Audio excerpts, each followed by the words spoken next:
Anyways, welcome to Tar Talk, Yo. and welcome back. I know we did not upload last time. It's been a minute. But quite a few people around us got sick, Yeah. including Josh, which, even though he's feeling better, he couldn't make it because he had to work late today. So, And he's got a headache. oh, and he's got a headache. Yeah. Oh, okay. Well, maybe he is still a little sick. A little bit, Yeah, so we miss you, Josh. yeah. Hopefully we'll see you back next time. Come back to us. I did not get sick, however. Me either. It's like our immune systems are just infallible. All right. I mean, considering my line of work and you were in the Army for a while, it's like we're both exposed to like dirt and grime and all kinds of stuff. I think mine was my immune system basically got boosted from when I was a kid and was sick so much Yeah. that my body was just like, come at me, bro. It's like, fine. God's like, we got to move quick on this one. Give him everything so he can develop antibodies. All the antibodies. Right. All of them. So what was that? I can't remember which movie, but it was with oh man, what's the dude's name? Crap. I don't even know what movie you're talking You about. know the guy who plays Commissioner Gordon on the Batman. Gary Oldman? Thank you, Gary Oldman. Yeah. That. There's a movie where he just like freaks out. He's just like, everyone. You know, I think I don't remember the name of the movie, but I thought about watching that movie.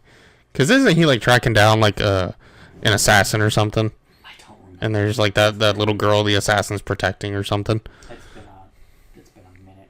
Yeah. I don't even. I feel like I've seen the movie. I just don't know. it's one of those like core memories. Yeah. You have no idea where it came from. You just know that it happened. Yep. And I see it all the time on the internet, so I'm like, I know this movie. I don't know where it's from. Right. But there's a lot of movies like that. I've seen so many movies in my life, so I just don't even remember. Right. Them. Yeah. Is your mic on? I sure hope so. Because it doesn't look like it's working.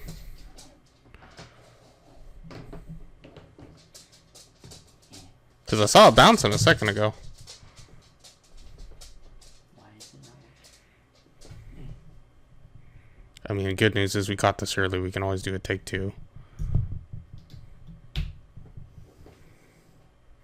There it is. There it is. Hey. Do we want to do a take two or Nah, let's just roll with it? Keep going. Okay. Keep going. It's like we ain't in that far. Maybe Diesel got it. Maybe. I don't know. So we're still figuring out a lot of the bugs. Yeah, that's it. This is the price of a startup. Yeah. Especially when you're doing everything yourself, and none of us have any experience in this realm at all. At least not in like sound and equipment and stuff like that. Yeah, sound equipment or recording equipment, really. I can do recording a little bit because I do it so much for like other things, but the sound stuff, like unless it's just basic, like super basic recording, right? Like getting it all set up is sometimes is weird. Anyway, yes. What were we talking about? We were talking about Gary Oldman. Yeah, something about Gary Oldman. You probably went from, yeah, we were talking about Gary Oldman too. We're talking about Gary Oldman. Yeah, right. Just got everyone now hears you. Hey, at least we had that one. Maybe it'll catch me a little bit. Oh, it definitely did catch you. But now that yours is up and running. You said you had a rant. I had a couple different rants. I don't know if I'll get to one of them because one of them's pretty small, but Fudds. And what is a Fudd? I'm glad you asked, because most of you on the internet do not know the definition of a Fudd. And I keep seeing it used incorrectly because some old timer just prefers a 1911 over a SIG P365. And y'all are like, well, Fudd, you're a Fudd. That's not what a Fudd is. Okay? A Fudd. Oh, wait, Josh isn't here. Hot take. That's not what a Fudd is. It's like, hot take. Y'all don't know what a Fudd is. Hot take. No one knows what hot take means. Oh, man.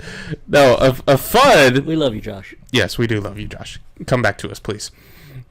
But no, a Fudd it's more of a belief system rather than just like an action or a one-time quirk or mistake.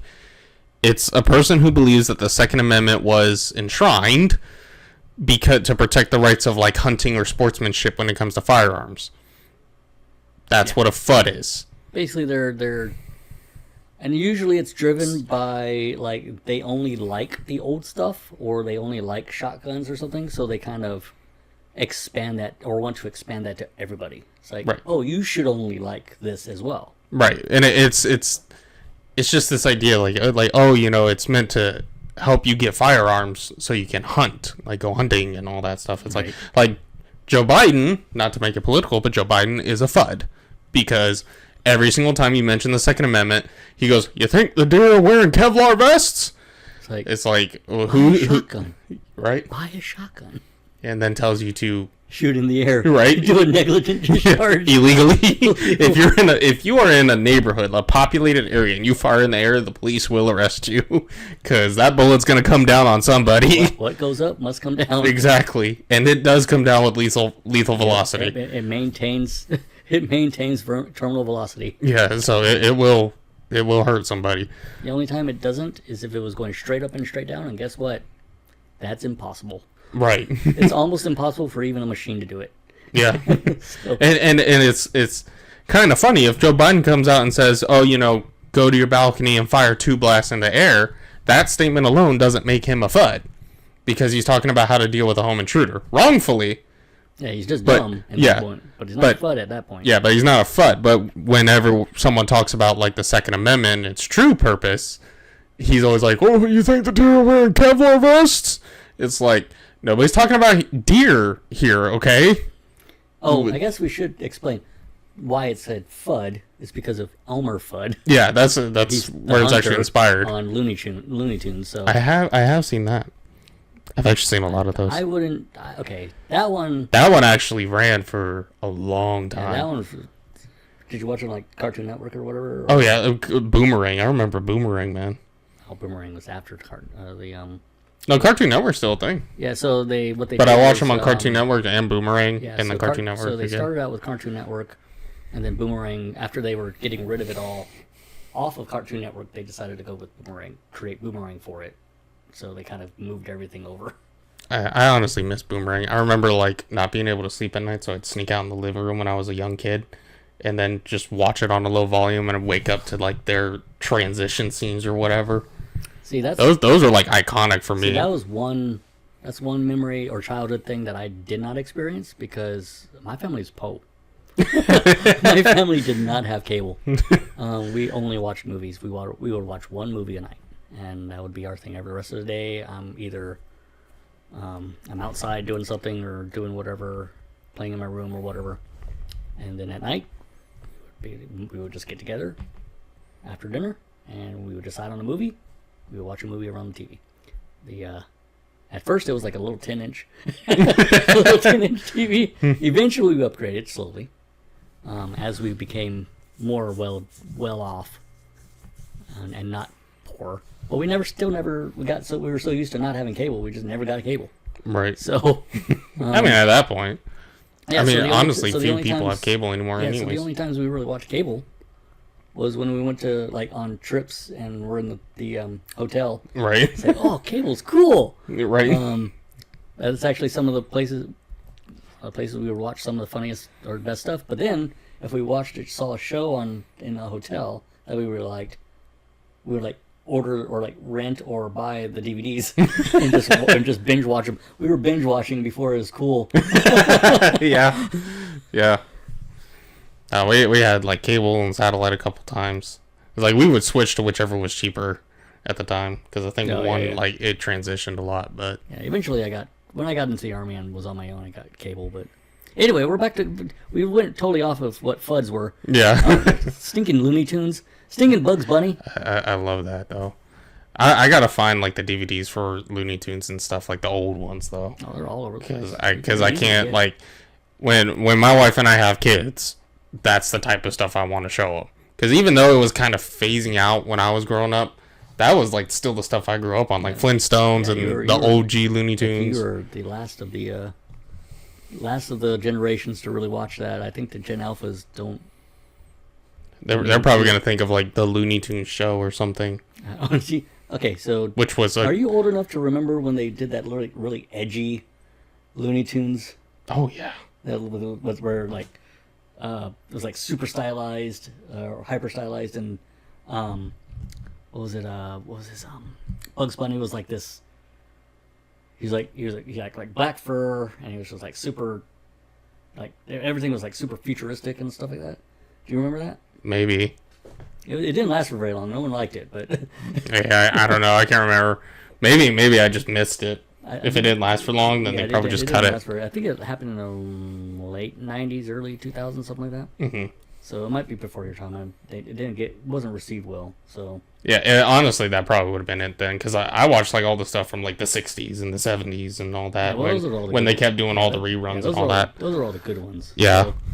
Those are ones they all like, Tom and Jerry and all that stuff. That was the ones that always got ran. Those are so much fun, and I want to keep those trends alive, because that was when stuff was good. That's why the stuff from my childhood, I make sure I get like G.I. Joe, Transformers, He-Man, all those kind of things, and which I'm kind of interested about the new He-Man movie. Mm-hmm. I wonder how that's gonna go. Right. But anyway, Fudds. So Fudds, yeah. So nobody's talking about deer. We're talking about the real purpose of the Second Amendment. And since we have a history buff in the room, You. we meet you. Ew. Why would you call me that? Nerd. Now people are going to be like, oh, he knows. And then when I say something wrong, they're going to be like, man, actually. I'm like, come on, dude, I'm human. So, no.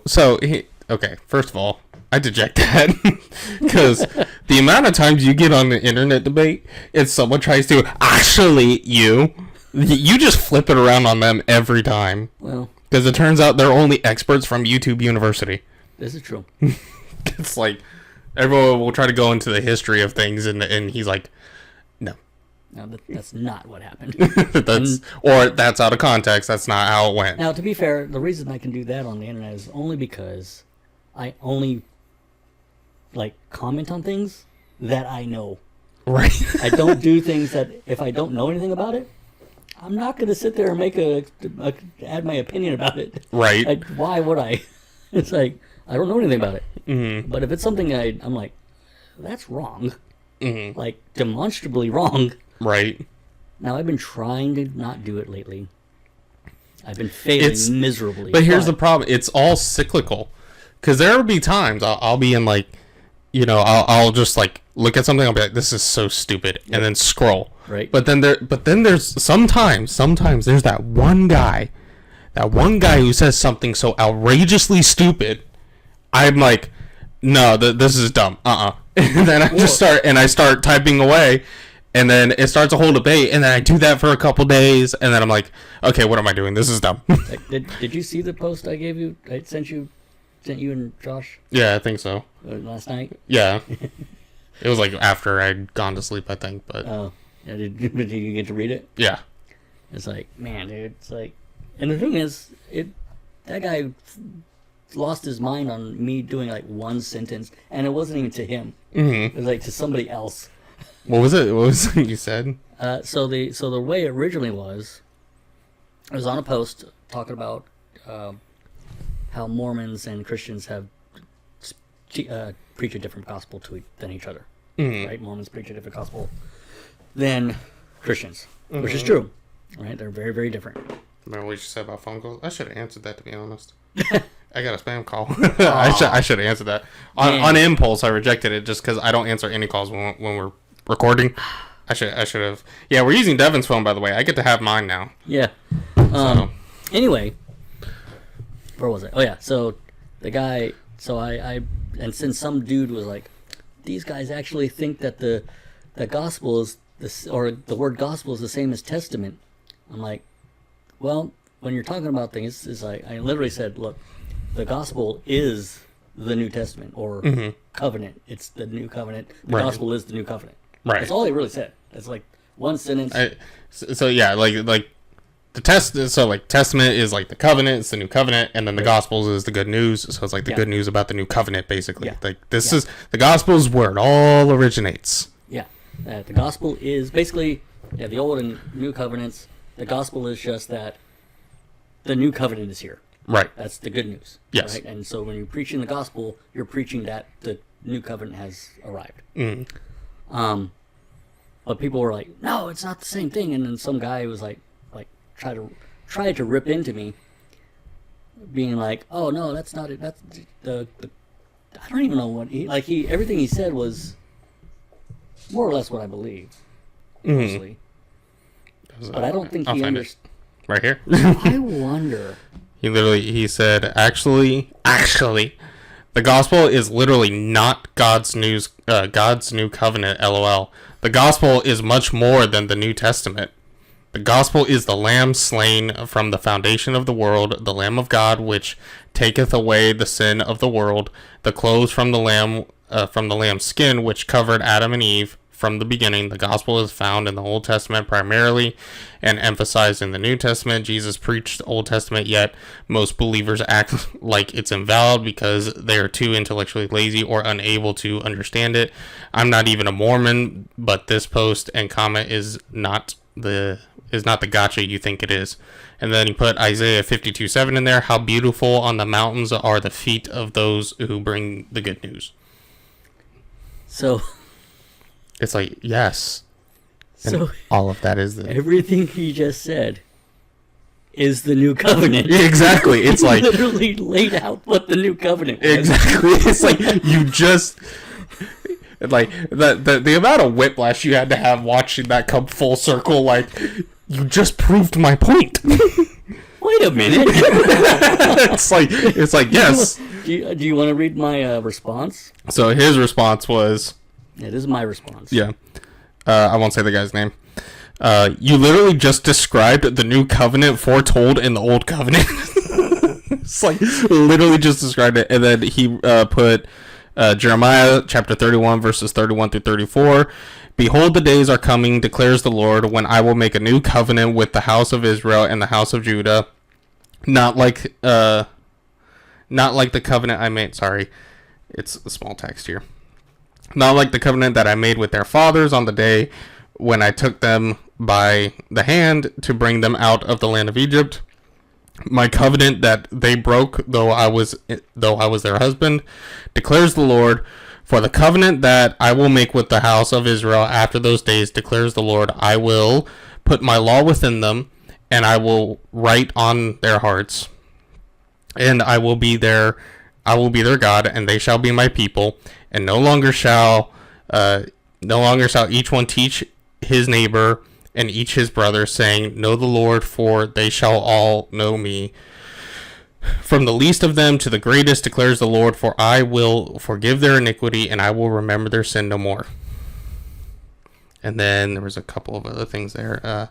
Yeah, and then I put two verses. Oh yeah, it was Luke 22:20, which is Jesus speaking. Yeah, and likewise the cup after they had eaten, saying, This cup is poured out of you is the new.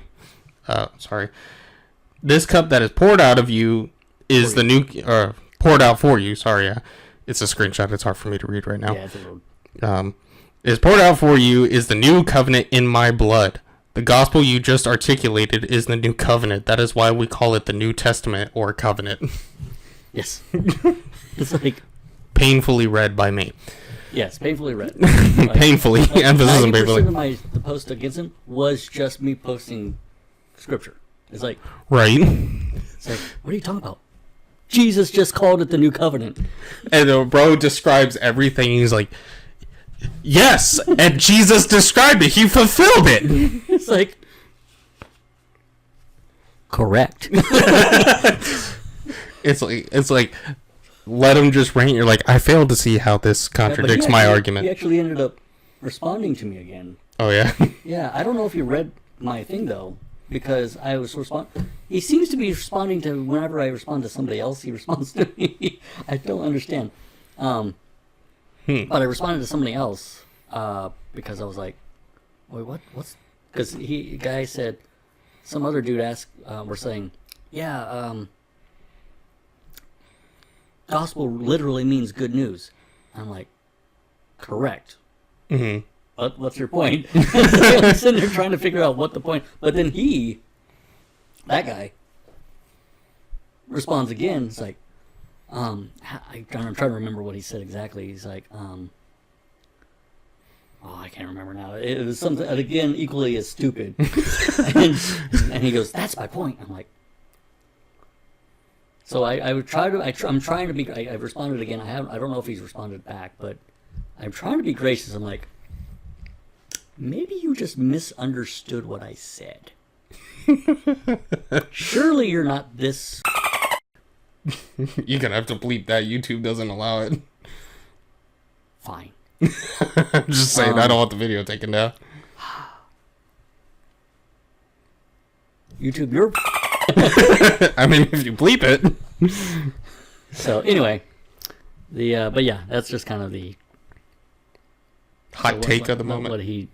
What he was telling.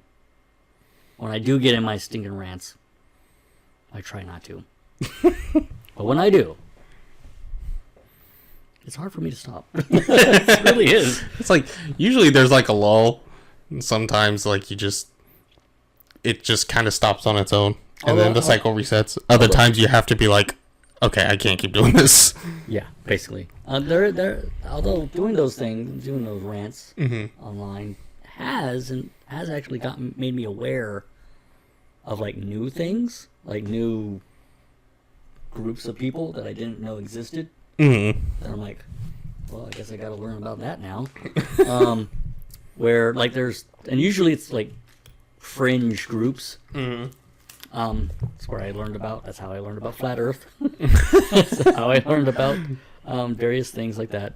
But there's one group I discovered that there's more than one type of Mormon. Oh. So I didn't know that there was like 3 versions of Mormon. You got the first 2 are basically the same. They're the ones everyone thinks about.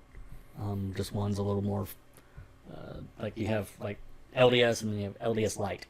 Right. But then it's like some of their stuff is more extreme than the other one. But mostly they believe the same thing. But then there's the third version that caught me completely off guard because I ended up getting in an argument. It was about Mormonism. A long time ago, though. We were talking about it, and I got into an argument with this guy. And every time I would put out a point against Mormonism, he would be like, I don't believe that. I believe, and he would just give me basic, like, real Christian theology. But I'm like, wait, are you a Mormon? And he's like, yeah, I'm a Mormon.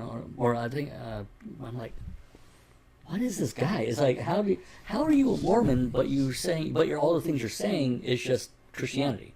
It's like, what makes you a Mormon, right? Like what? Right. Because being a Mormon, being LDS, means you believe these very specific things, but you're not believing any of that. So, and you're even calling them heretical, and I'm like, so what are you anyway? It's like, so I looked it up. Turns out he was Community of Christ. Oh, okay. So Community of Christ is basically the same as regular Christianity. They just add Joseph Smith as a new prophet and in the Book of Mormon. That's literally all they do. So it's just like another book of the Bible that they've added. It's like the Apocrypha, right? Right. So they just added that. When I found that out, then I was like, then I knew how to like discuss the things with him. And I don't think he liked where I was taking it because I was like, wait, so if you believe all these Christian doctrines already, what does Joseph Smith give you? Like, what new doctrines has he given us, right? Like, what can I glean from Joseph Smith's Book of Mormon that I cannot glean from the New Testament, right? Or even the Old Testament, right?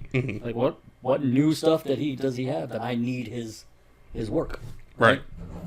And so what he was trying, but then he, instead of directly answering that, he was like, well, who did what was the New Testament written for? I'm like, well, to the Jews and then the Gentiles second. And he goes, see, the Jews and the Gentiles second, right? And then he goes, and then but then I was like, I wonder. So in my brain, because I'm trying to think like ahead of what he's trying to say, I'm like, I bet that he's under the impression similar to the Islam, where you get prophets for new groups of people that show up on Earth. So the New World, like all of us Americans and all that stuff, Book of Mormon was written for us, right? The New Testament was written for the Jews and people over in the Middle East, right? That kind of thing, right? So I'm pretty sure it's that kind of concept. So I kind of skipped ahead, right? I think I'm pretty trying to skip ahead of his script.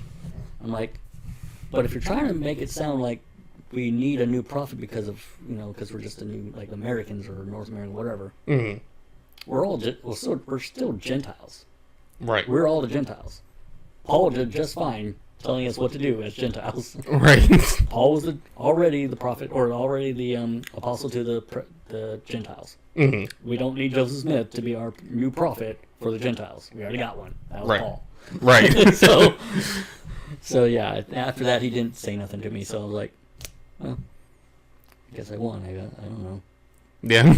It's like either won or he had nothing else. Or you just got it. I broke his script. Yeah. You cracked the code. I was like, wait a minute. Man. But he was definitely one of those guys who had a script. Yeah. Because everything he was doing, like, I was looking through all of his stuff. It was literally just copy-pasted, like, the same stuff, just paragraphs of just copy-pasted stuff about Joseph Smith and all this stuff. And it was never anything new. It was always the same stuff. So it was definitely, he probably had documents that he just, like a spreadsheet or whatever, and it's like, if someone says this, copy this one. If someone says this, copy this one. Yeah. And I think when I started, I basically discovered I cracked the code. He had no more copy paste. He had to engage. Right. And then that was when it was like, just okay, never mind. It's like, never mind. That guy's not. It's like, no, I'm not. The chip in his head blew up. Right.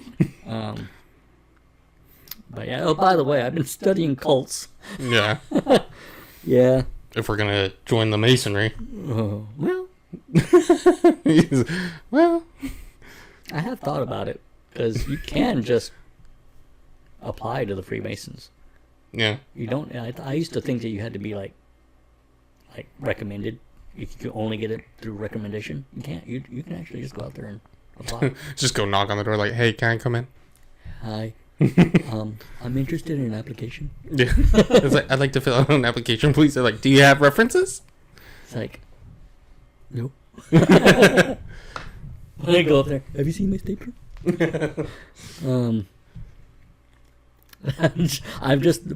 We've talked about that, where we would join them and then let Josh know, and then try to get him to join. Right? Be like, we are one. He's like, gooba gaba, one of us. Do like chants and stuff. We'll have a fire going in your backyard. I have a very specific greeting. Be like, right?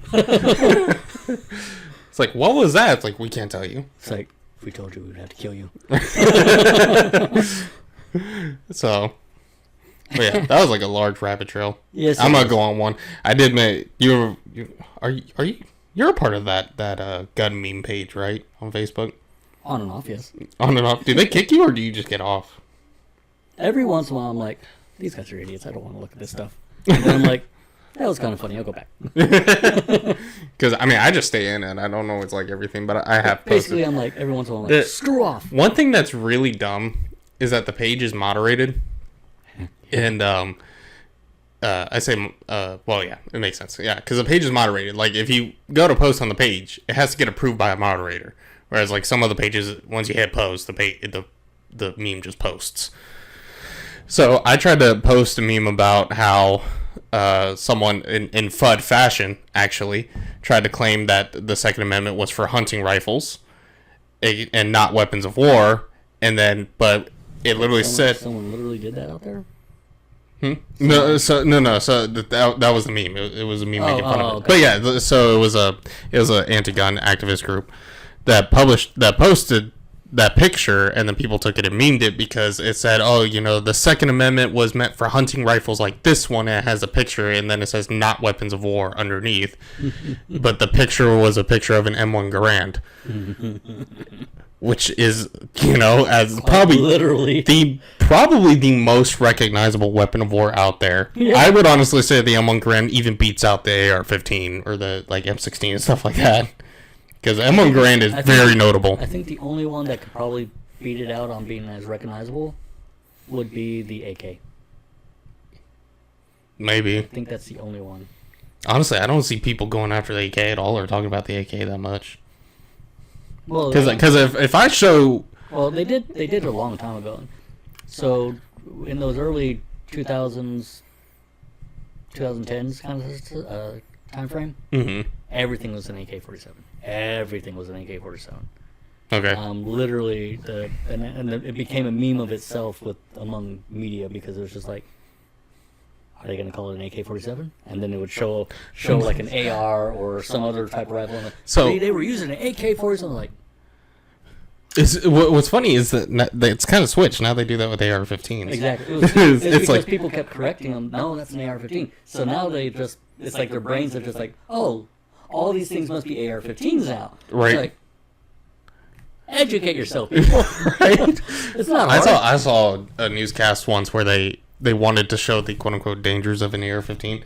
And an AR-15 is only dangerous if you use it dangerously, but whatever. They wanted to show what it would do to a watermelon. The only problem is the video they showed was a kid using a pump action 12 gauge. Yeah, it's like look what it does. Look what happens to a watermelon when he shot it with the AR-15 and the kid. Boom!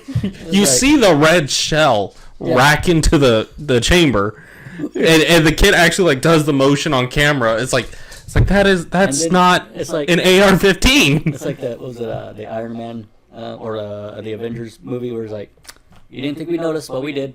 Yeah, exactly. Yeah, it's like that man was playing Galaga. He didn't think we noticed, but we did. Yeah, Good game though, anyway. Yeah. But anyway, But no, that was.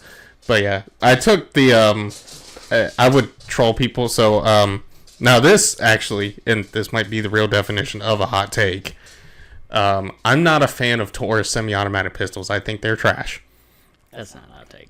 They're trash. Well, I did make a lot of people mad with that one, so that might be a hotter take than They're trash. you think.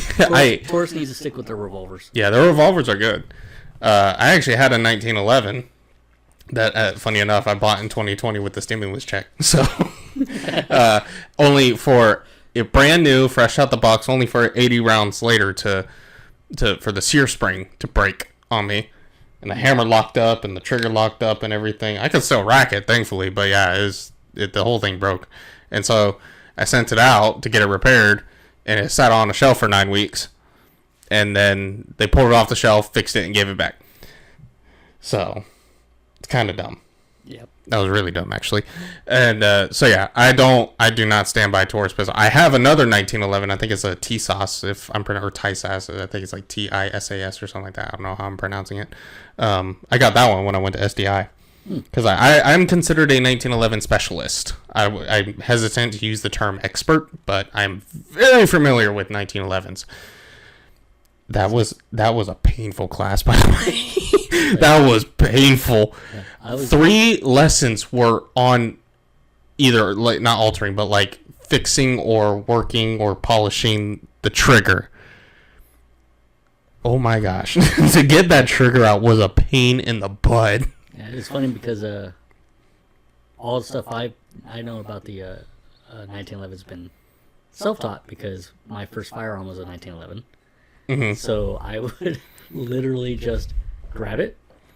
I would have my 1911, and I would just take it apart as far as I could, and then really put it all back together. Yeah. And I would just be using YouTube, and all these other places to just, this is how do you do it? And then I would test it. So that's how I did it, because I had to take it apart multiple times.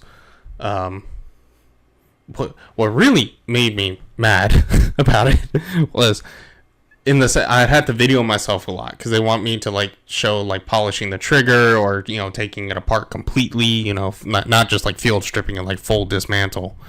And then they want me to do a functions check with it all put back together at the end. So that means I have to take it all apart and then put it all back together. And then the taking it apart and putting it back together can be done off camera because there is time limitations. But yeah, it had to. But I still had to take it all apart and put it all back together and do a functions check to show that I did it properly. And yeah, that was rough. Many late nights many late nights working on that thing.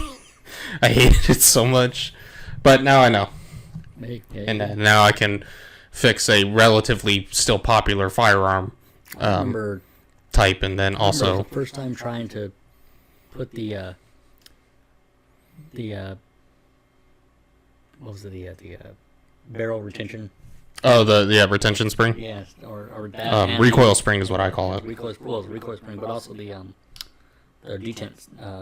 The slide lock. Yes. Because the slide lock acts as the detent. It also detents. That was also painful. That was.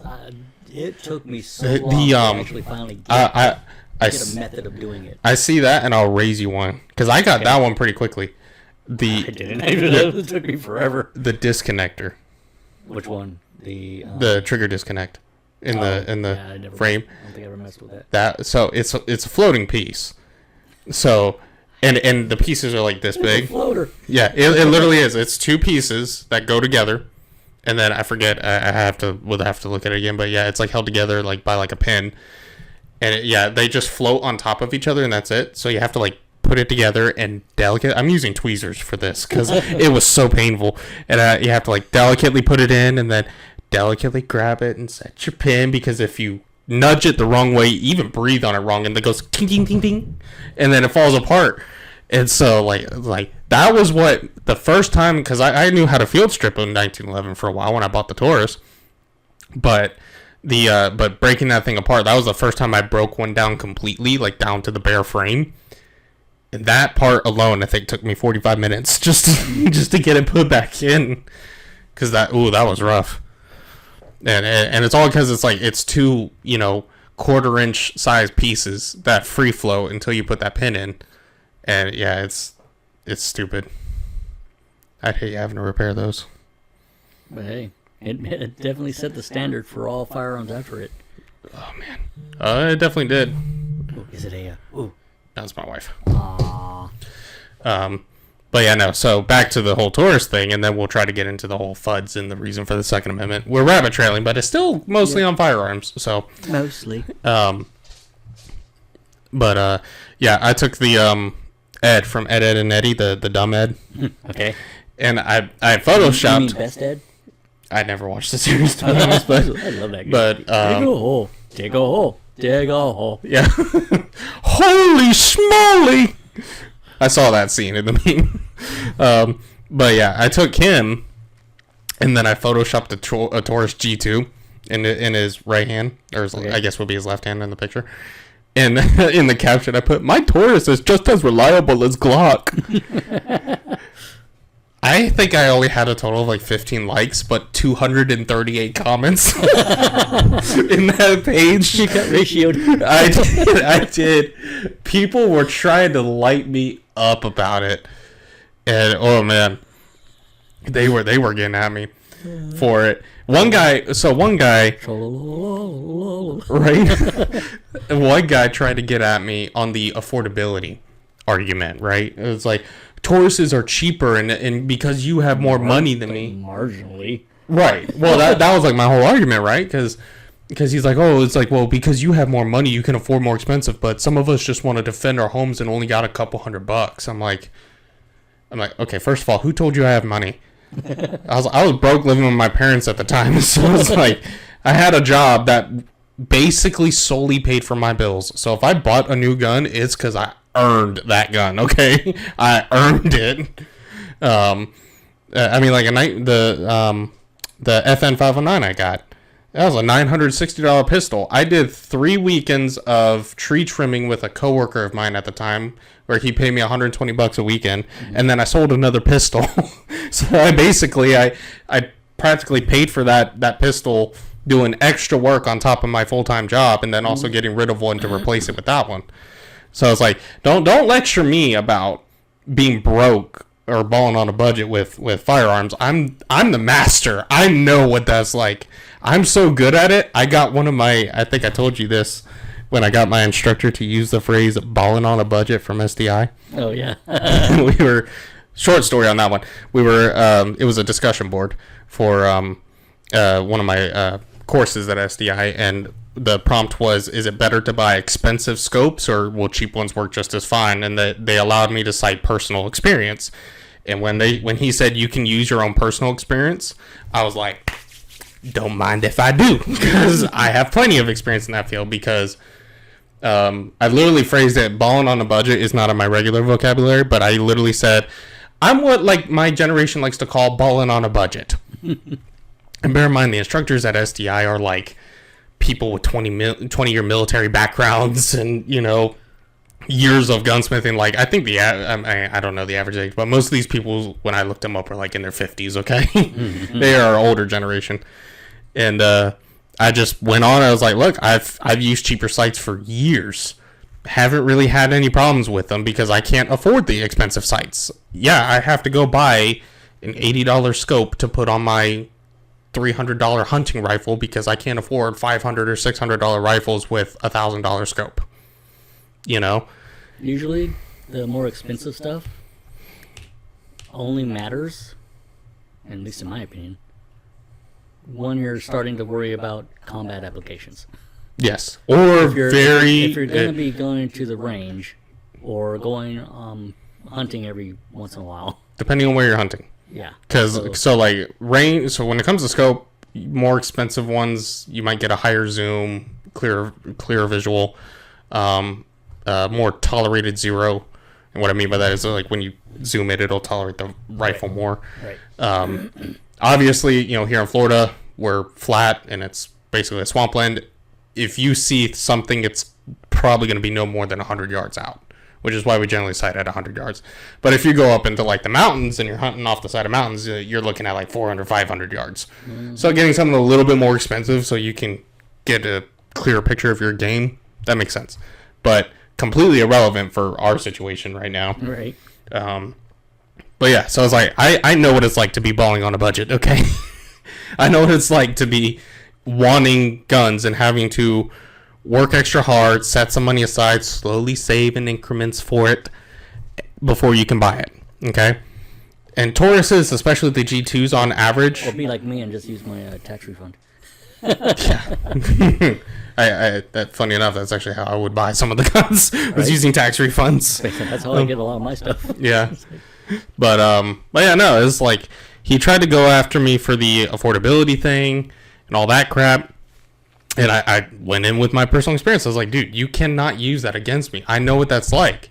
You can save up an additional $50, $100, and buy a Smith & Wesson M&P shield. Mm-hmm. Brand new. And if the 250 is really that big a deal for you, you can buy a very, very good used pistol. Because they are out there. The problem is Taurus uses cheap, not metal seal, but like cheap bluing, you know, cheap metal seals, cheap parts, cheap polymer, and so it's very just cheap and it breaks way too easily. Their semi-auto pistols are trash. It's like you can save up an additional $50 and go buy a Smith & Wesson or buy a CZ, because the CZ I think is the P10. Theirs are actually pretty cheap too. Mm-hmm. And he goes, well, that's in your area, and so I was like, oh, okay, smart guy. In about 20 minutes, I literally went through and I found like 4 pistols for like $300 mm-hmm. that were way better than his. It was like literally within the price range. Some of them were, I think, like one of them, I think it was like the CZP10 that I found was $280.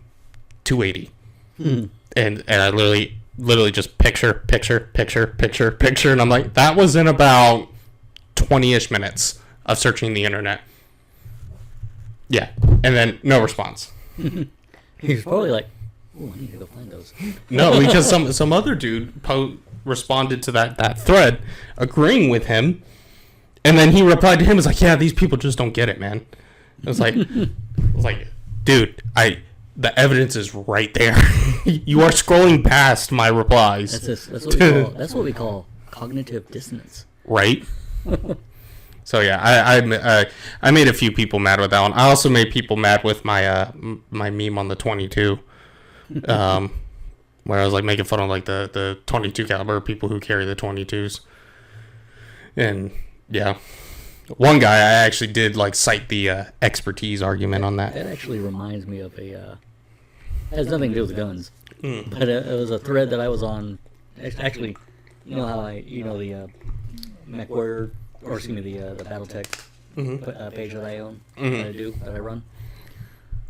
So the whole reason I started that page was because of a huge political split, essentially, in the group, in one of the groups, or a couple of the groups that we were in, over one of the authors for some of the books, right? And because apparently everyone discovered that he was conservative. Just can't have that, right? Right, because apparently that's enough. So everyone went on a headhunt over him, and then you had half the community being like, "Dude, you're being stupid. Why are you going after him? He never puts his stuff in his politics in his books. You're just not liking him because he is conservative now, or he is conservative, and you just found out." Right. And now you're retroactively being, "Oh yeah, he totally puts his stuff in." You didn't know until you started thinking about it. Right. Right. So anyway, there was a huge argument about it, and but then there was another. So that was going on. There was another big political thing going on with it, where one of the vehicles in the lore, the vehicles in the lore, in the BattleTech lore, is named after Rommel. Who? Rommel. Erwin Rommel. Jeez. You could just tell me who it is. Well, it's easier to show you. Well, maybe not. I don't know. Why don't I just look it up? I mean, Tell me how to spell it. you know what? It's the principal. Here's right here. So It's not a Tard Talk if Devin doesn't turn to find something off of his bookshelf. it's this guy. He's a German, best German general in World War II. He was Hitler's favorite guy. He ended up trying to kill him. Okay. He was actually, Operation Valkyrie. I think The one so. where they tried to blow up Hitler. Yes, yeah, I remember So that. he was actually part of that. Okay. That he was off in a distance, but he was in support and did things to try to help it. Kind of in the distance, but he was part of it, and they ended up. What they ended up doing was when they found out he was involved, even though Hitler still he was still his favorite general. So he gave him the option to just be like, "Here, you can take this cyanide and kill yourself instead of going to a firing squad." Basically, you still have to kill yourself, but here, do it on your own with the cyanide rather than us shooting you. Right. Basically. But anyway, I think I remember that. Anyway, there's a vehicle in the BattleTech lore that's named after him, or was anyway. And they were like, "We're gonna of course the new owners of BattleTech are very liberal, Right. so there's the whole inclusivity, all no Nazi-ish things, right?" Right. And I was like, and people were just getting up in arms about them changing this vehicle's name from Rommel to something else, right? I was indifferent. I didn't really care. But Right. I love pushing the buttons, though. It's fun, isn't it? But then also at the same time, I was kind of, okay, this is kind of stupid. Right. And I said, but I did see, the thing that I saw, though, was someone talking about, "Oh, he was just a Nazi. No one liked him. He was an evil man," because he was like, okay, so first off, not even the Jews consider him as evil as anyone else. They actually, in a lot of their literature and stuff, commend him as being a decent dude. It's like they don't look at. He's like, they're not. He's not quite as good as big of a deal as Schindler, Oscar Right. Schindler. But they usually say good things about Rommel, generally speaking. Well, some people started responding to me and being like, "Oh, you're stupid," and all this stuff. Okay, fine. So I went out and I actually found articles, and I went out and found a very specific one written by Jews on a Jewish website talking about the good character of Rommel. I'm like, all right, these are the guys who would normally have they are the people who would have an axe to grind against any Nazi. We should probably be like, yeah, if they're okay with him, I can be okay with it. Right? The guys the victims of the Holocaust, if they're cool with the guy, maybe he's not that bad. Right. You know what I mean? So I posted that thing. Mm-hmm. And of course the guy, this one particular dude, I don't even remember now much, but he was like, he just ripped into it. He's like, no, he was a Nazi. He just kept going, and then other people started piping against him. He's like, dude, this guy's showing you, giving you receipts. What do you got? He's showing you actual references. Where's yours? Right. I kid you not. This guy started just posted a whole bunch of them. Mm-hmm. I had actually gone through each one of those already, mm-hmm. and I did not use them because they didn't actually address anything about him. They literally either didn't address anything really about him, or they just chalked it off, he was Nazi, therefore bad. Mm-hmm. They didn't say anything other than that. They didn't really address the real issue. Right. So he just posted, and I was like, so when I saw them, they're all from the very first page of Google. It's all from the very first page of Google. And so I was like, wait a minute. Those are all the articles I read. Right. But I didn't even have to say anything. Mm-hmm. Because other people were like, yeah, we just read it. None of the things you sent had anything to do with this topic. What's up with you? It's like, I didn't have to do anything. I was just letting everyone else. It's like, so when you write the right thing, when you write the stuff that's actually from actual legitimate sources, Mm-hmm. it's a little hard to come against that with not good sources. Right. So Unless you got the crowd to follow you. yeah, Because I got those people that, because like I was saying with the 22 argument, I was going up against this guy and he like absolutely murdered me with kindness. with kindness. Yeah, with kindness. Because like this dude, so like I posted a very similar picture to that one. Kindness just makes me angrier. Yeah, I posted a very similar picture to the Ed and Eddie one that I was talking about earlier, but it was talking about the 22.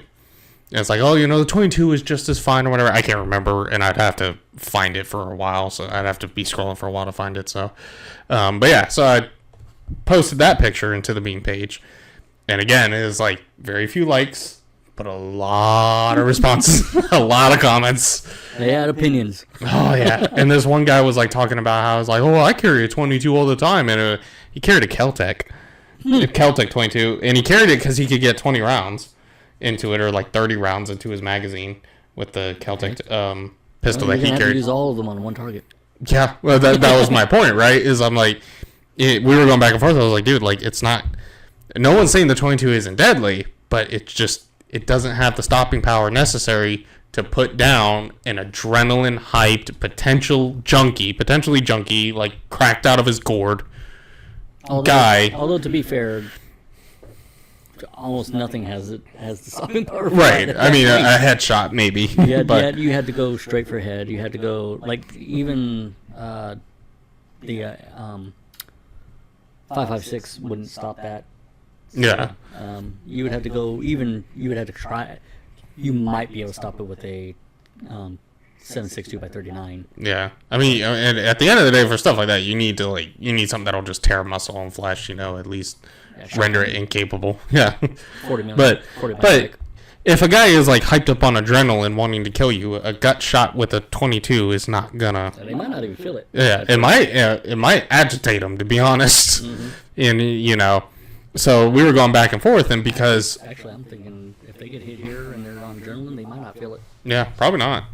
But I mean, to put it this way, the 22s are so weak.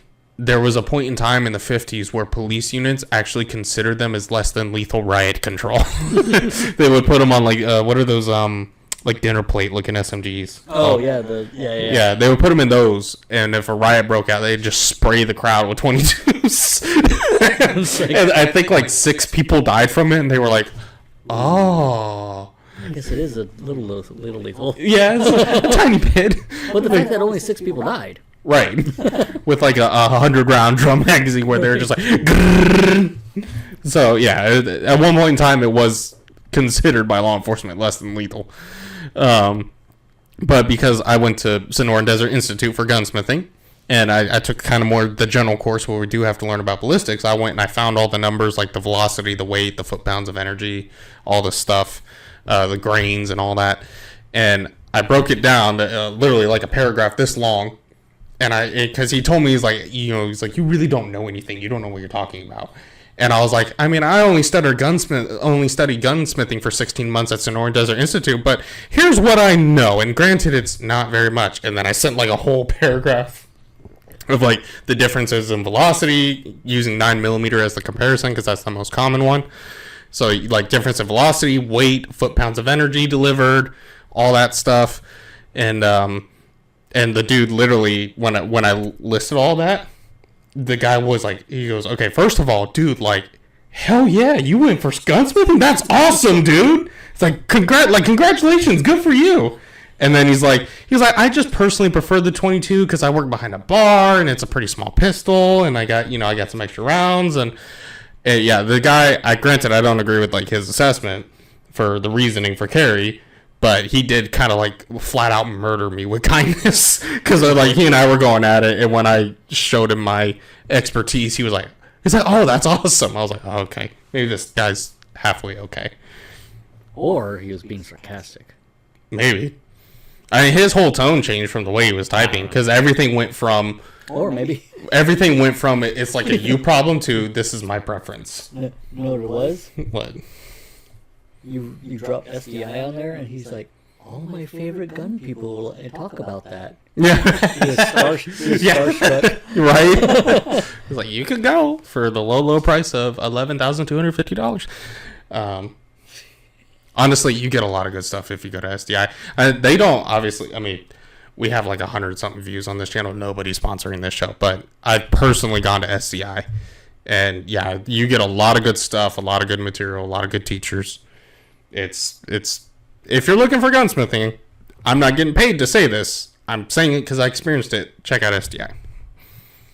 I'm not a gunsmith. I'm only a.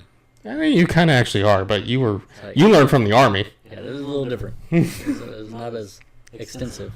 Well, I'm not a gunsmith. Mm-hmm. I am a armorer. There's a difference. So I can repair firearms. I can do things I can't do any of the like extreme building of a firearm or anything like that. Anything that requires more than just breaking it down and replacing parts. I was not allowed to touch that. It's like I would get court-martialed if I messed with that. They're like, we outsource that. Yeah. So like if it was like anything that had to do with anything extreme or upgrades. Where's the remote for your fan, by the way? Right behind you. I can't turn that far. There it is. It's like, again, hot take. You need to get your air conditioning fixed. it's not even that bad. I'm comfortable. You're comfortable. That's your problem. That sounds a hot. That sounds a lot like your hot problem. I'm your hot problem. Hot. No, but still, it's funny with the internet is a fickle place. It is, and also a mistake, but that's fine. But what I find funny about it, and I guess we'll try to get to the whole reason for the Second Amendment again. Tard Talk, the show's gonna derail. If you can accept that, then welcome. If you can't, and this irritates you, then I don't know. Go watch Joe Rogan or something. Maybe we'll wait for Josh to talk about that. About the reason for the Second Amendment. Yeah, he'd probably enjoy that. Oh yeah, I mean we can wait for Josh. Hopefully he feels better by next week. But yeah, it's like the funny thing about the internet is sometimes I will find something really intuitive and really good, and I'm like, oh, I never thought about this before. That shed some interesting light. Other times I encounter those very irritating moments where someone will say something so unbelievably god-awful stupid, but they will say it with such a boldness in their chest. like they are 100% certain that they are right. And I've never seen something so confidently wrong in my life. Right? It's like these people, like when it was raining brains, they had an umbrella, okay? Like they are the dumbest of the dumb, and they have the utmost confidence in the world. Right? There is granted, I'm kind of paraphrasing this from it's like intelligence has always been chasing you. You've always been faster. Right? It's like granted, I'm kind of stealing / paraphrasing this from the show The Blacklist with Raymond Reddington. But it's like I can't wait for the day that you are as wise as you are confident. Until then, you should save yourself from further embarrassment by saying nothing. It's you see a lot of like different opinions, and it's like sometimes it makes you wonder if the government, instead of trying to like regulate guns or regulate alcohol, maybe we should just regulate the internet. If you can't pass a basic IQ test and get like 55 points or higher, you just can't have the internet. Because since your IQ is that of the Stone Age, then you should live in the Stone Age, right? It's like, come on. It's like, you should at least have the intelligence, or at least have the IQ at least at or above room temperature. And to actually be on the internet. Yeah, and this is by no means saying Devin and I are Einsteins, okay? Oh, I'm definitely we're not. I was in artillery. I'm a knuckle dragger, man. It's like, we're not. We are not. If I were smart, I would have been in the Air Force. I mean, you would have fit in the cockpit just fine. Oh, yeah. Well, I probably wouldn't have gone in the... I probably wouldn't have done that. That takes smart people. Smart people. Smart people. Way smarter than me. It's like we are not the smartest people in existence by any means, okay? But it's like we can look at something and go, that is incredibly stupid. like people, I don't even know. There's so many dumb moments on the internet. Like the misuse of the word FUD. A simple Google search will tell you where it comes from and what it means. Or the misunderstanding of what a millennial is. Yeah, there's that too. Ugh. So I'm a millennial. I'm not. And I barely. I always see these memes where it's like,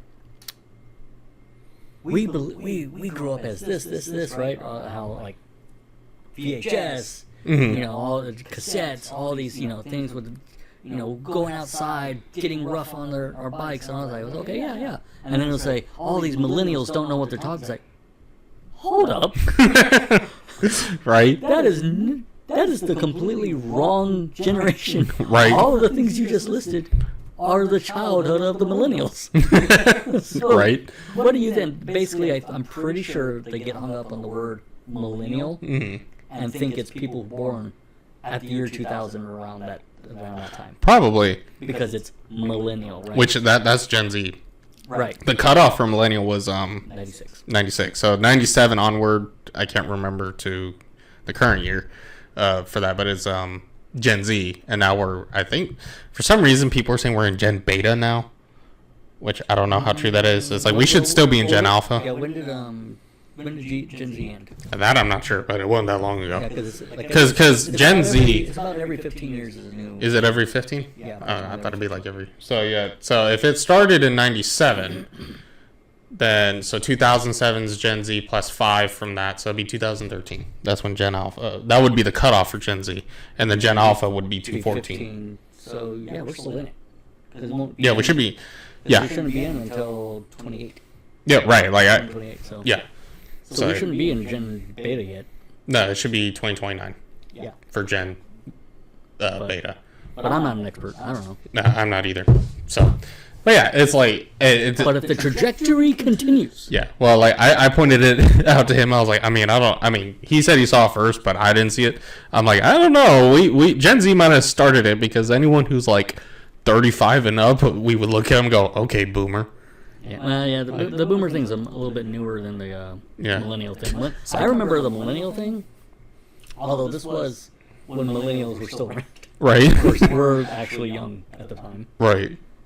Where they were always blaming millennials. I'm like, dude, you're sending us to war. Why are you blaming us for everything? Right. It's like, that was the one thing I was always annoyed. It's like how much they trash on you, and then they're like, but you're good enough to get killed overseas in a desert. Right.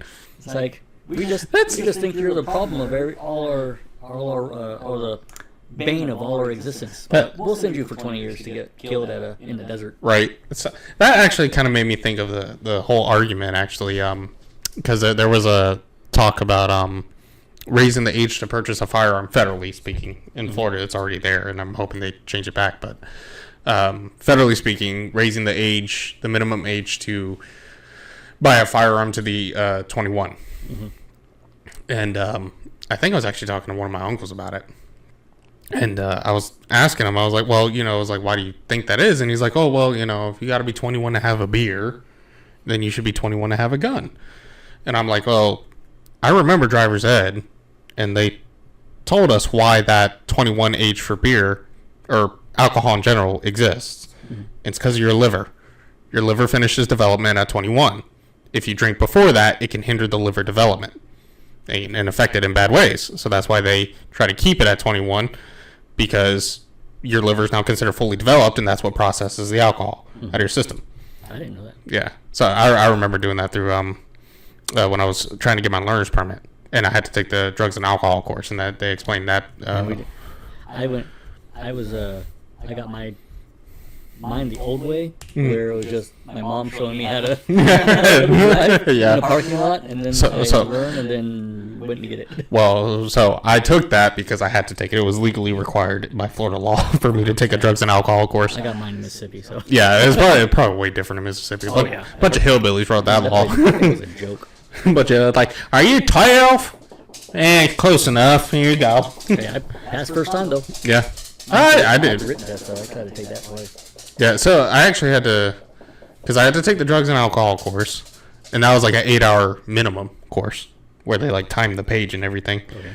And then I had to take a road signs and road rules test on top of that, and both of those could be done online. And then you have to go into like the DMV. They don't have like a driver's test or anything. You just show your certificates of completion because it's like FLSHA approved. Not FLSHA, FLSHDMV or something like that. The long acronym for Florida Highway Patrol, whatever. It's like the Florida Highway Department of Motor Vehicles and Safety or whatever. It's a long acronym. So you take those in because they were approved, and then you show the clerk, and then the clerk's like, okay, cool, take your vision test. I failed mine, but I still got it anyway. I failed mine because of my left eye, like we were talking about on a previous episode, because they have you stick your eyes in that little tunnel thing. Oh, yeah. And you read across, but the problem is, in order to read across, you have to have both eyes working fine. And it's like, that's not really fair, because if I'm staring at a windshield, I can see all the cars coming because my right eye is fine. But why do I need both of my eyes to read this, but only one eye to see out the swear word windshield? Because that was incredibly stupid in my opinion. And so yeah, so my dad, because we did this like morning, we were trying to beat the rush at the DMV, and so we found that out, and they were like, hey, take him to an eye doctor and have the eye doctor, whoever, fill out this form, and if the eye doctor approves it, then he can come back and get his learner's permit. And my dad's like, okay, and he goes on his phone, he pulls up like eye doctors near him, and we find like a Target Optical Center, and he's like, okay, we're gonna go to that one because it's the closest. So they took walk-ins and saw me real quick, and even the eye doctor, she's like, those tests aren't fair to people like him because he could still drive, he just needs to improve his left eye a little bit.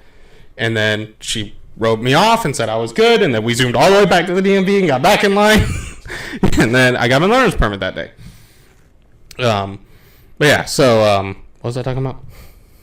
You were talking about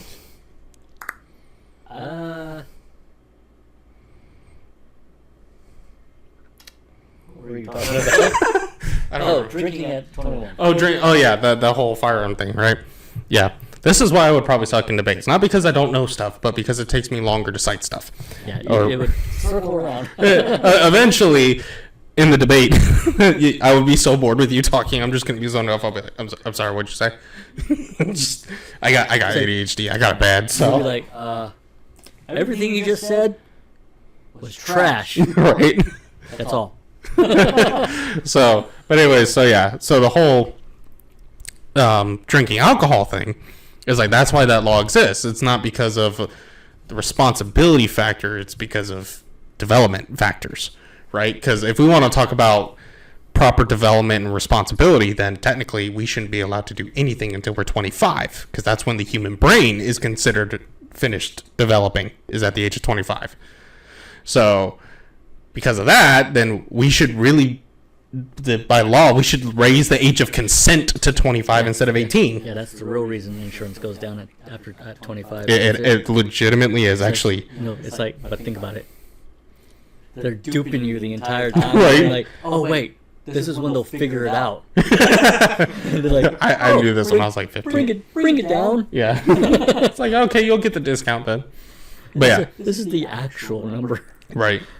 But yeah, it's like, yeah, so it's like we should really base it on that. So I'm like, you know, if the conversation wasn't cut short, because I think we actually kind of had this conversation when my grandmother was dying, but I would have asked questions like, it's like, okay, so what do we think about driving? Should driving be raised to 21? Because that kills more people than gun violence does. Mm-hmm. Making medical decisions, something you can do at 18. Should we raise that to 21 now? Because that will get you killed, mutilated, disabled, depending on what, you know, type of procedure you're going for. Military service. It's like, you know, like we tell you, oh, you're 18, can't own an AR-15. But, oh, you sign away 4 years of your life and wear a uniform and go die on our behalf, and we'll give you something that's not available in the civilian market. We'll give you full autos, grenade launchers, belt-fed machine guns, tanks, artillery, missiles, grenades. It's like, at 18, I can be trusted to do that, but I can't be trusted to own... 17, actually. Yeah. But actually, technically 16 if you have it, if you're listed as a primary, like you're basically on your own. Yeah, adjudicated, I think it is. Yeah. Not adjudicated. Something like that. Yeah, somewhere around there. I've never met anyone that was that age going Right. in. It's always been, the youngest I've ever met was 17. So. Yeah. But yeah, it's like, it's always that stuff, right? It's like, if we have to raise firearm ownership to 21 because of responsibility factors, then all these things that you don't think about because they're just such a daily occurrence, they fall to the back of your mind by nature, also need to be raised to 21. Yep. And what's funny is, the more I thought about it, he's like, oh, you know, the whole thing of like, oh, you need to be 21 to drink a beer, but only 18 to own a firearm. I'm like, that's kind of an argument to lower the age of drinking, not to raise the age of the firearm, because we trust you to do all these things, including die for your country, at 18, except drink alcohol, and then top it all off, we actually trust you at the age of 16 to drive a car, which kills way more people per year than gun violence does. Mm-hmm. So it's like, that's not an argument to raise the age for firearm ownership. It's actually an argument to lower the age of drinking. Mm-hmm. So yeah, that was... That actually reminds me of another long time ago. It was years and years ago. I don't remember where I was living at the time. But it was right after one of the major shootings happened, right? And yeah, but it was one of the I think it was like right after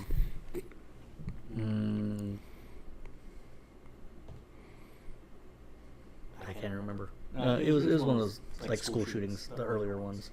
Actually, it might have been right after that theater. Oh, that wasn't Ohio. That was Colorado, wasn't it? I can't remember. Yeah, it was like the guy who went really and shot up like a Dark Knight showing. Pretty sure it happened right after that. Okay.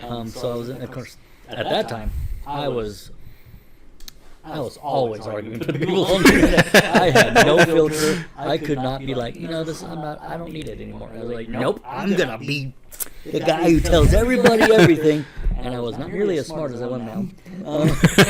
But I did do this. This was, so there was a guy trying to be like, hey, we need to get, basically he was trying to appeal to my feelings. Mm-hmm. Right? In a very, very, he was already mad at me because I didn't want to budge on my beliefs on the Second Amendment. Right. And he's like, how many people is it going to have to take for you to give? I was like, everyone. I literally said, everyone? Everyone! I said, I was literally like, everyone? Even if my whole family was massacred by a firearm, I would still not budge. And he at first was like, now I know you're trolling. There's no way. And then, but he thought about it, I think, because he ended up deleting that comment. Yeah. And so Glenn was like, no, I'm serious. It's like, everyone I know, everyone you know, and myself must die before I give up a single bit of my rights to defend myself, so that doesn't happen. Right? Me having the right to defend myself is the reason that hasn't happened yet. Right. So that was the first time I think someone really saw just like they're really serious. Right. It's like, oh, I don't think he was expecting that response either. No. Because he's trying to play. It's like, how many people have to die? Like, yes, All of them. all of them, every last single one. Mass genocide, destruction of the earth, all of them, including me. Yeah. And then the guy's like, I don't know what to do with that. It's like, no. How do you come back from that? How do you respond to that? Because by our belief, a person's rights are not determined by how many people use or don't use or get hurt by those rights. Right. That's not what a right is. And that's not what a right is dependent on. Yeah, a right is a right. Mm-hmm. You either have rights or you don't. Right. So, And the rights do not come from the government, by the way. Right. It literally in the I think it was the Declaration of Independence, or the Bill of Rights. It was actually the Bill of Rights. It literally says the rights are endowed by God, and given to us by God. that was Declaration. Or was that the Declaration of Independence? Okay. See, that's why. Endowed by their creator to certain unalienable rights. Right. Yeah. Yeah. It's like it's literally endowed to us by God, right, and given to us by Him. And the Constitution was written and the government was formed, supposedly, to protect those rights, not infringe on them. I did have one dude. That obviously has changed in many years later, but I did have a dude who outright absolutely believed that because the Bill of Rights existed and there were amendments, that means, oh yeah, those amendments, they can be removed. Yeah. Just by that automatically gets rid of your rights. By them removing something from that Bill of Rights or any of the other amendments, that by default means they gave you them, therefore they can take them away. It's like, that's not what that means. No. These are the rights that they have acknowledged exist. Right. Not that they gave you, but they acknowledge that they exist. Mm-hmm. And I'm always like, wait a minute. So when people were always talking about, every time the Democrats are like, these things can always be removed, it's like black people staring at 14th Amendment. Right. It's like, or didn't women get their right to vote with the 14th Amendment too? Or was that? No, that was a little later. That was later. Women's suffrage. Yeah. Well, I know it was women's suffrage, but I didn't know if it was a okay. Later, but still. It's like, so the women looking at their amendment now. The 14th Amendment was them being freed. Oh, okay. No, it was the 17th Amendment then. Yeah. So because I do remember there was like 3 or 4 amendments that happened back to back right after the Civil War. 14th was like the first one. Right. And then it went on. Yeah. Because I know there was the one about them being freed, and then there was like a whole debate about like. And they were given the right to vote. And the right to do things and all that stuff. So. Oh yeah. But yeah, so I'm like, well, I sure hope they never take away that one. Yeah, right. Because that's going to be a bad. They won't. They won't touch that one with a 10-foot pole. I know that. Like, but hey, I thought they just could. Could. It's like if you ask them, hey, well then, can you just take away the 14th Amendment? Right. Can you just take away all of it? Just get rid of the Constitution. Say yes and sound like a Nazi, mm-hmm. or just plain like a monster. Right. Or you're going to have to admit that one's untouchable, which means at least one right is untouchable. Right. Well, why aren't the others? Exactly. And then you have to explain that. Like, why are the first 10, which were literally written by the Founding Fathers... literally called the Bill of Rights. Right. Why are those repealable? But... that one's not. Yeah, none of those are. Way later. Right. Why is that not? Like almost 100 years later. Right. So it's like... But yeah, it's... So people don't think about those things. No. Because no one is trying to be a scholar. They're just trying to, They're just trying to get you to be on their side without the intellectual homework to convince you to be on your side. They found it easier to just cudgel people and or basically bludgeon them with the same things over and over and over. Oh yeah, and like guilt rid them. Yeah. And then now that's like, not really working anymore. I have no guilt. Right. It's like, well, funny enough, it's like I kind of experienced that moment when I first started paying attention. Again, I'm not going to talk politics, but Weirdly enough, we kind of are, but not really at the same time. But right?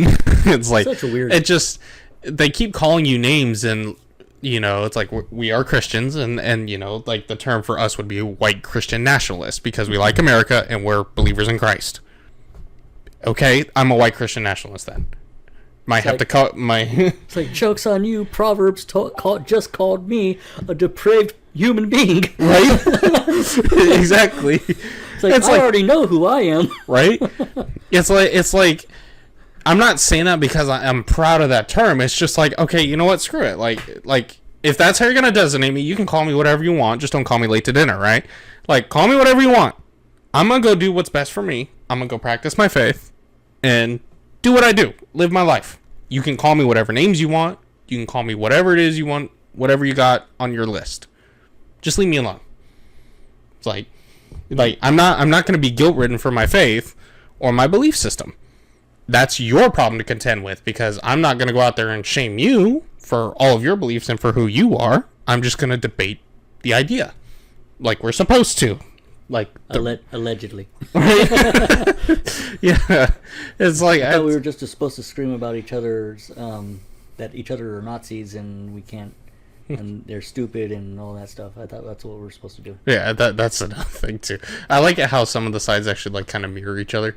It's like you're a bunch of Nazis or you're a bunch of communists. It's like well, we're historically speaking, the Nazis and communists have always been at odds with one another. Yes. Ironically, the communists always win. Yeah. But they have a lot more of them. A lot more. Usually what happens. But politically speaking, they don't ever win. Right. It's like they always had to use violence to get their way. Yeah. And then eventually it just turns around on them. Yep. At some point it fails. Scorched earth, baby. Yep. But it's just. And I don't like either side, so it's like. Right.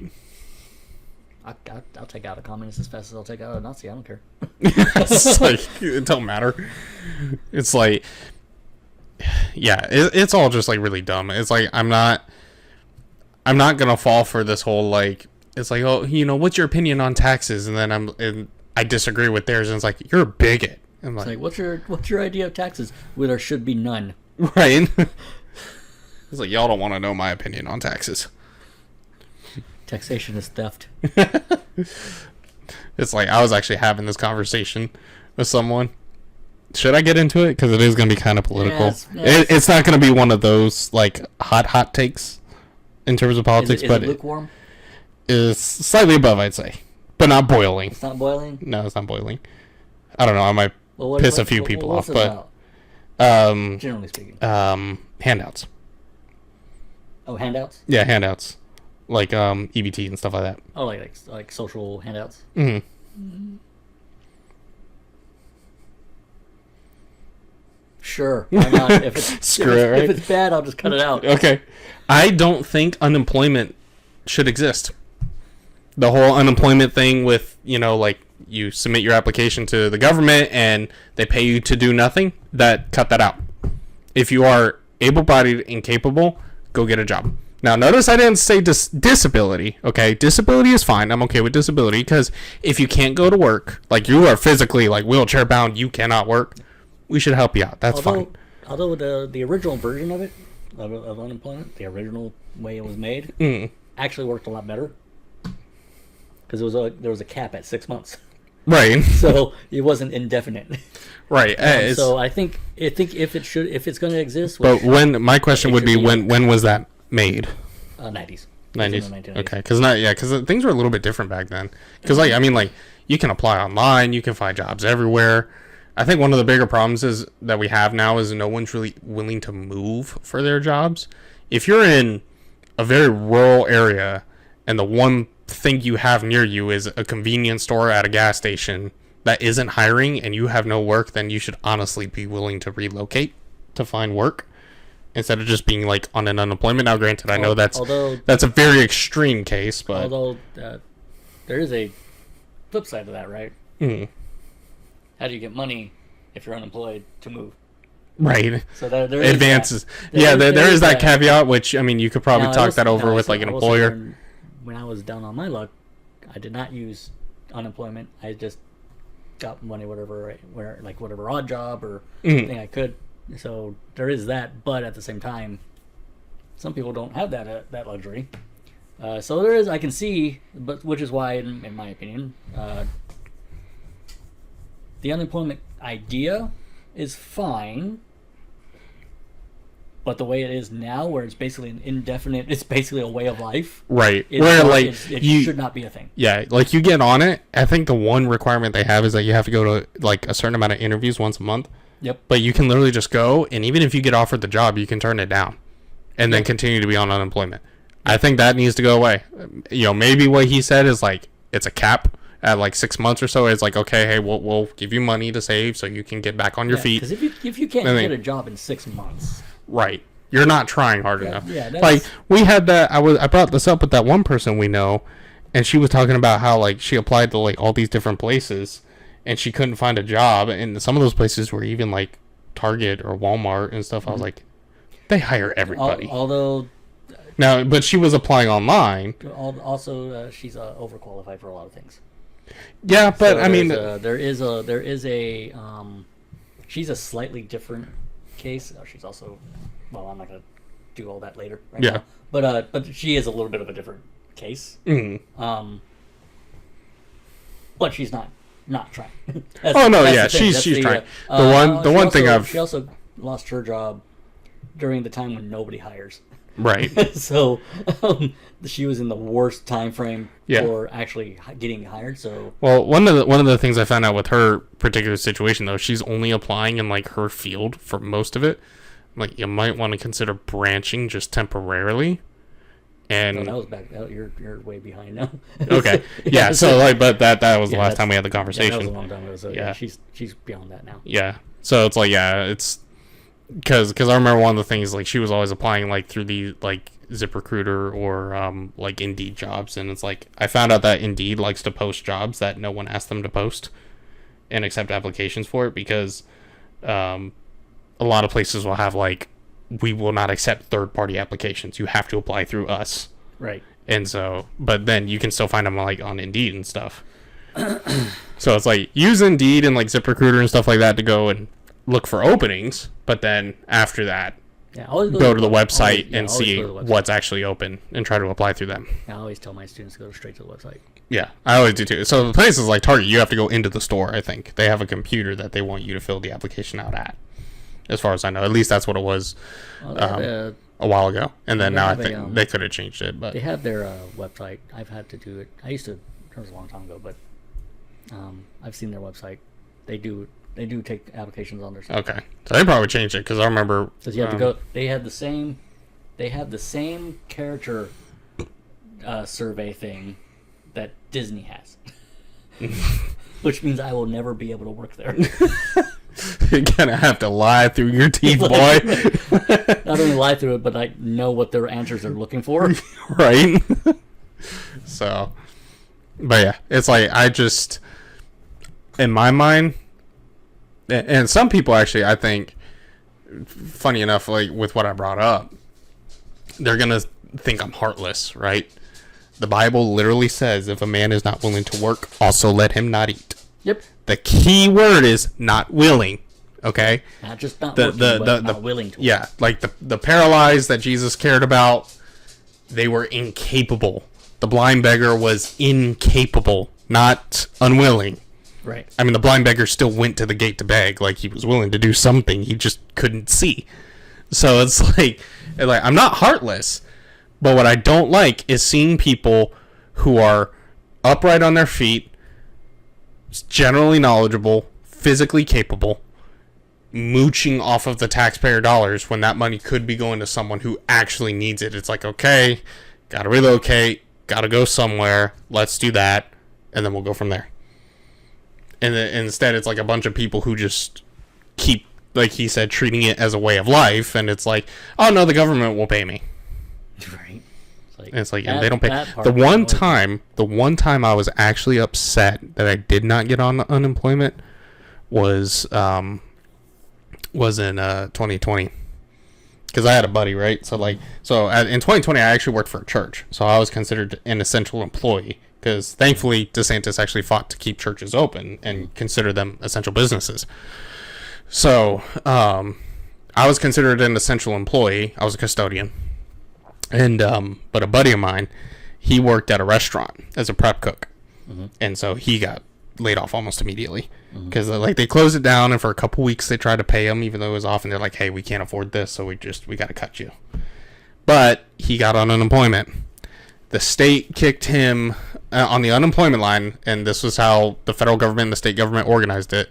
If you got on unemployment, the state would kick in, I think it was like $234, and then the federal government would kick in an additional $600 per week. Oh. This dude was making over $800 a week in just a couple months, because he still lived with his parents. You know, he's my age, so at the time he was still living with his parents. He saved up like $10,000, dude. The dude was balling. And I was like, man, that, like, again, I had that whole thing on unemployment, but that one time, because I was way more than what I was making at the time. I think at that time I was making like $12 an hour. So I was like, oh man, it's like, I would murder you to take your spots, to be in your shoes right now. Take over his identity. Exactly. It's like I started Googling how to commit identity theft. Right. But on his laptop, so it's his IP address. And use use a VPN. Right. It's like, some dude in Denmark is asking. Yeah, it's like, I didn't do that. I got to be careful with how I joke with it, because that guy is he's in the Navy. So? And I had to answer FBI questions about him. I think it was FBI. That's FBI about him. Yeah, I know, but I don't want to get that guy in trouble, because I think he went into intelligence. But yeah, he put me down as a reference, and I think it was FBI. I know he didn't. So it's a joke. I actually had an FBI agent show up to my home. Yeah, but it was just to ask me. I've had. Yeah, it was a character witness for him. They wanted me to tell him about him. I've done the in-person FBI interviews for my clearance, so it's like, it's not that bad. So, but yeah, it's like, yeah, that time was like, that was a wild time. That was also the year I bought a Sig P320. Heyo. And then sold it before I knew what was wrong with it. I had no idea that the accidental discharge was a thing. You literally dodged a bullet. Exactly. Yeah. Yeah, I sold that one. Funny enough, that was the gun I sold to get the FN, the 509 there. And yeah, best decision he ever made. couple years later, I read the report. I was like, because I remember they had a recall on it, but it was like something to do with the barrel. And I was like, oh, the barrel's fine on mine. It's like, it functions fine. It's no big deal. And so, yeah, and then I read the report of what it does, and I was like, oh. I was like, I hope that dude got rid of it. Yep. So. But anyway, we're running pretty long now. We are, but we started talking about internet stories. Internet stories will get you every time. It's like the internet. It is a long way down. Yep. If you want to argue with us, be sure to leave us a comment. Yeah. We will, just for you, we will argue with you. Yeah. All day, every day. What do you want them to argue with? Anything. Anything. Whatever you want to argue about. You know what? Not even within reason. Not even. You know what? Well, you know what we'll argue about? You know what we'll argue about? What? The true definition of hot take. Hot take. Yeah. Give us your best hot takes on what we should argue about. Yeah. That's gonna be a T-shirt. Hot take. Hot take. Anyway. Yeah, but so we'll let you guys go because we ran for a while, but this one was fun. Yep. I actually like this episode because, again, in true Tar Talk fashion, it derailed. Yeah. But it ended up being nice. So any last words? Get off the internet. The internet was a mistake. Yeah, and raise your IQs, please. Whatever claim you're trying to make on the internet, please research it first. Because I literally 10 seconds will save you. Yeah, so literally, I'm going on a rabbit trail before we go, but I gotta talk about this one because it was so stupid. Some chick. This is what we call the Southern goodbye. Yeah, exactly. As a guy who was born and raised in Florida, I'm very fluent in the Southern goodbyes. But it was this chick who looked like that. And you know what I mean, look like that. I don't mean like cute. I mean one of those. Oh. You know, like the liberal chicks. The alphabet. Yeah. One of them's. She probably was them. She probably was. She literally, quote, she goes, "Guns don't kill people, people kill people." And in full confidence, this is literally one of the things that I was, kind of referring to when I see people saying something so stupid but with so much confidence. She goes, "Well, in that case, bread doesn't make sandwiches, people make sandwiches. Like, cars don't drive people to work, people drive people to work." And I'm like correct. Exactly. I'm like, it's kind of like that moment that you had with that guy. We were talking about the gospel. It's like, okay, where's the disagreement? Right? Like, you're proving my point. It's like, yes. You're like, wait a minute. It's like, yes. It's like, to quote that guy, "This isn't the gotcha you think it is." Like, right? This isn't the gotcha you're looking for. It needs to be a shirt. This isn't the gotcha you think it is. Right.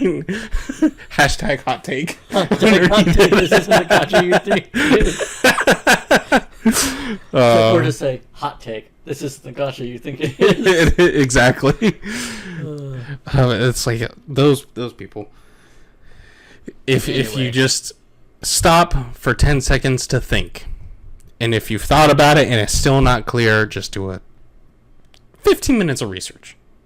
That's all I'm asking. 15 minutes. You might not even want to make the post because right. You might be wrong. You might be wrong, or if you're right, or you think you're right, then you can make everyone else look bad. Right. You can at least articulate why that is. So, kind of a think before you speak type deal. Actually, to quote the Bible in Proverbs, it says, "Even the fool appears intelligent when he is silent." Mm-hmm. Mm-hmm. That's my last words. My last words are, the internet was a mistake. Yeah. So, but be sure to like, subscribe, and tell your friends. If you have a topic you want us to discuss, please be sure to leave it in the comments along with your argument about why we're dumb, or literally anything in existence. Yeah, anything you want to argue about, we will argue about. Yeah, we will argue about it. We might be dead wrong on the issue. We'll still double down. Yep. We won't even care. Yep. We'll just argue for the sake of it. Exactly. We're about the grind. Mm-hmm. Not grinder, but grind. Well. Anyway. What? Anyway, later, guys. Laters.